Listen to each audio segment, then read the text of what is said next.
So I can guarantee you that literally nobody in the history of the Dragon Ball fandom asked to see Captain Ginyu strike this pose. Like, no one asked for this. And since I got it wrong in the review, this face where he's looking down is actually for this pose that we're not going to discuss anymore. What the heck is up, you guys? Animated Heroes here, back with another action figure review. And as you can see today, we're going to be taking a look at the Dragon Ball Z Captain Ginyu from SH Figuarts. And from what I've seen, this figure looks dope. Having it in hand, so far so good. I am definitely stoked for this one. Not the biggest fan of Captain Ginyu, but I mean, hey, who can argue adding a brand new character to your collection that looks like a brand new sculpt? So I'm pretty excited. So without wasting any time, let's go ahead and take a look at that sexy packaging so we can dive right into the figure. Now for the sexy packaging, it's the same thing we've gotten used to seeing at this point now. You got SH Figuarts Ginyu right there, the window packaging. Of course, you have images of the figure along the sides.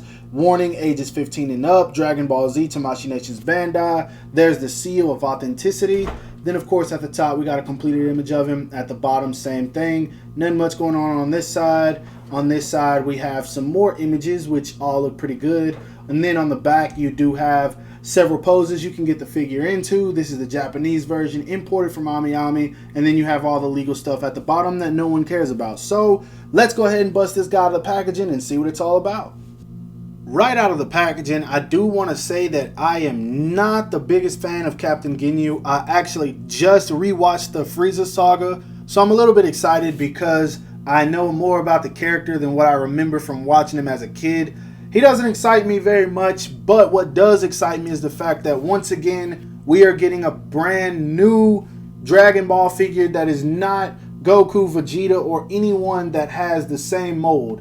And I'll tackle that in just a sec. One thing I do want to show, because I haven't seen anyone mention it, he does come with this little promotional sheet that lets you know that Jace is on the way. For those of you who don't know, I believe Jace is coming in December, if I'm correct. He is a premium Bandai USA exclusive. I don't know why they're doing that now. That's a story I'm not going to get into because you already know what's up with that if you are a Dragon Ball collector. But anyway, back to Ginyu. This figure looks great. I mean, it's Captain Ginyu. You can't look at it and tell me that that grin does not capture the character entirely. And from the armor, paint, sculpt, everything is clean. I know some people want to compare it to the Demoniacal Fit version. I'm not going to get into that because I didn't even waste my time buying that. Not because I thought that Tamashii Nations was going to make this figure, but just because it looked really bad to me. But from front to back, head to toe, as you guys can see, this guy is clean. They got all the veins in his head. They got the signature smirk. Now, one thing I do want to show is that his head is the same as Jiren's. Personally, I do not like this at all.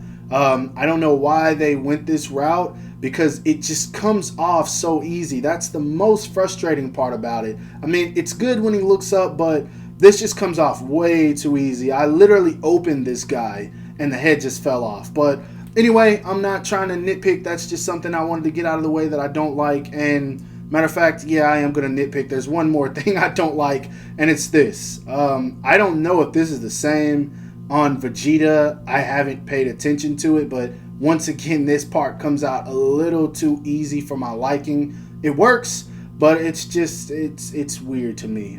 Anyway, done with the nitpicks. Let's put this guy back. Nitpicks, rather. Let's put this guy back, see how tall he stands, and then, of course, we'll move on to that articulation. Now, to the top of his head, as you guys can see, Captain Ginyu is literally right at 7 inches tall. So this guy is freaking huge, which I'm fine with that because he was really tall in the series.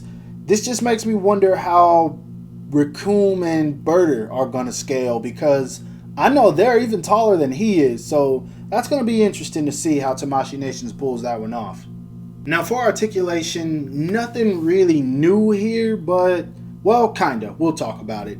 As far as looking up As you guys can see, it goes up about that much and then the head pops off. So yeah, looks down about that much. As you guys can see, there's a little gapping in the neck. He can move and tilt his head for expression. You can use the neck to make him look down. I wanted to surprise you guys with that, but that is freaking dope. Like, the neck works very well to make him look down. It kind of makes me wish he came with a frog so I could take a picture of him looking at it, but it is a extreme gap if you use it going up. But yeah, he can move his head very well, so good job with that, Tamashii Nations. Of course, the shoulder pads work like that. I don't like that, but we're not going to get into that any further. His arm goes up and out about that much. He does have a swivel built in there. He does have a butterfly joint, as you guys can see. He does have a bicep swivel as well. He does have double jointed elbows. Hands are on a ball peg, and you can move them around very well, of course, being hindered just a little bit by the gauntlet. Not much, though. He does have a diaphragm joint. Doesn't crunch forward too much. I was actually expecting it. Actually, yes, he does. I take that back. Yeah, he can crunch forward very well. Maybe it was just because he's new, but yes, he crunches forward very well, and that was necessary. Crunches back only about that much, so not too far, but it does work. I like this though. This is cool. I was not expecting that much. He gets a little bit of swivel out of here, but I'm not gonna mess with that because I feel like it's gonna break. Foot goes forward that much. Like, he can really kick forward. Doesn't kick back. Actually, yes, he does. It just was going out to the side. Kicks back about that much. Dope. I might have to put some oil on these joints. He can do the splits about that much. As you guys can see, these are the exact same as his shoulder pads. So these move around, of course, or flap up and down rather, not move around. But he does have a built-in thigh swivel that works very easy. That's bothering me. Anyway, he does have double jointed knees, as you guys can see. Foot goes down only about that much, up about that much. Does have ankle rocker and does have toe hinge. So articulation wise, other than the legs that go a little bit more forward, same old with these guys. So a buddy of mine asked me this, and so that's why I decided to do a comparison between these two. He asked me if these guys were the exact same sculpt, and they're actually not. The muscle definition between the two of them is quite a bit different. As you can see, Nappa's a little bit more bulky in terms of the biceps, and of course even at the thighs. They are a whole lot more defined than Captain Ginyu's. Also, his arms are a little bit more bulky, and then as you guys can see, even the back of their arms, Nappa is just a whole lot more muscular than Captain Ginyu. The neck is a little bit thicker, so nothing about these two is the same sculpt at all. I think Captain Ginyu actually is a brand new sculpt. So for the people who ask me that, there is your answer. Now for accessories, you do get your money's worth with this guy. I will give Tamashii Nations that. He comes with the signature smirk that he always has on his face from the moment he appears on Planet Namek. He comes with a pair of fist hands. He comes with two yelling faces. One of them where he's like looking down, and then one of them where he's looking forward. I think this is when he's actually scared of Goku, and then I think this is probably when he's doing body change. Not entirely sure, or it could be either or. Then he comes with a Goku head where he's gritting his teeth, actually looking for Captain Ginyu, and you can tell it's Goku because he's not wearing the scouter.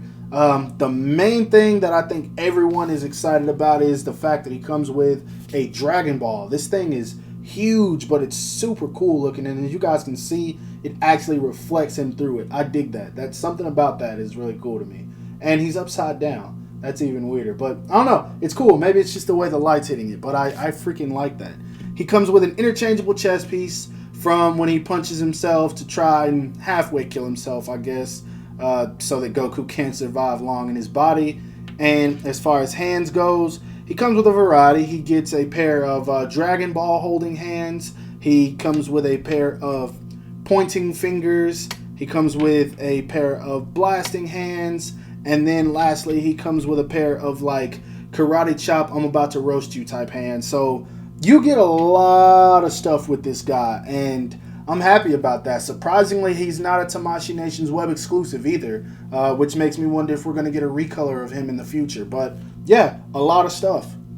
And for the people who are wondering, the Scouter literally just pops off, and then you plug it onto any of the other faces that you want to put it on, and it works fine. It doesn't pop off or anything like that, as expected. Now for some size comparisons, here he is to the next to a Dragon Star's first form Frieza, and of course the SH Figuarts Saiyan Raised on Earth Goku. I think that these look very well together. Frieza could be a little bit smaller, but Ginyu and Goku, I think they did a good job on that. Next up, here he is to the next to a SH Figuarts Saiyan Saga Vegeta, and of course Nappa. And as you can see, he's actually taller than Nappa. I don't know why I thought Nappa was taller, but yeah. Here he is standing next to a Mafex Spider-Man classic outfit, and of course the Marvel Legends PS4 Gamerverse Spider-Man. Lastly, here he is standing next to a McFarlane Toys Nightwing and the McFarlane Toys first release Spawn. As you guys can see, he's actually kind of up there with these two, so you could almost fit this guy in scale with 7-inch figures, although we don't have any Dragon Ball SH Figuarts that are 7-inch. So in terms of how Tamashii Nations executed this figure, I'd say they did an exceptional job. Everything that I listed off was my own personal nitpicks. It's not like there were actual problems with the figure. They're just things that I dislike. There's no quality control that I've seen. I posed this guy around, had some fun with it, but Captain Ginyu is my least favorite character of the Ginyu Force other than probably Guldo. I'm much more excited for the other characters, especially Jace and Recoome. Like, those are the ones that I want. So this guy I'll probably pose for a little bit and then just put him down until the rest of them come out. I just grew very annoyed with his character in the Dragon Ball Frieza saga. Like, he got annoying, especially after he body changed with Bulma. And then, of course, the Dragon Ball Super version we're not going to discuss. Now, in terms of the part with Bulma, if you've only seen Dragon Ball Kai, you have no idea what I'm talking about, because it was filler. But I'm not going to ramble on. Like, this guy just got really annoying to me. I thought he was super awesome when he first arrived, and then super awesome during his fight with Goku. But after that, I just grew tired of him. So, anyway, that being said, definitely worth picking up. I think I paid $80 for this guy, I want to say. That's with DHL shipping, so he probably is going to retail around like 60 or something like that. Definitely worth the money. Pick him up if you can. If not, I don't think it's just like a super dope figure, but if you do want to recreate the entire Ginyu Force, of course you can't have them without the leader. So yeah, definitely pick it up. I hope you guys enjoyed this review. If so, don't forget to give it a thumbs up. That always helps me out. Subscribe to my channel if you haven't already, and make sure to hit that bell icon to be notified whenever I upload new content to YouTube. And lastly, follow me on everything you see listed in the description below for extra content outside of YouTube. You guys take it easy. Have a great rest of your day.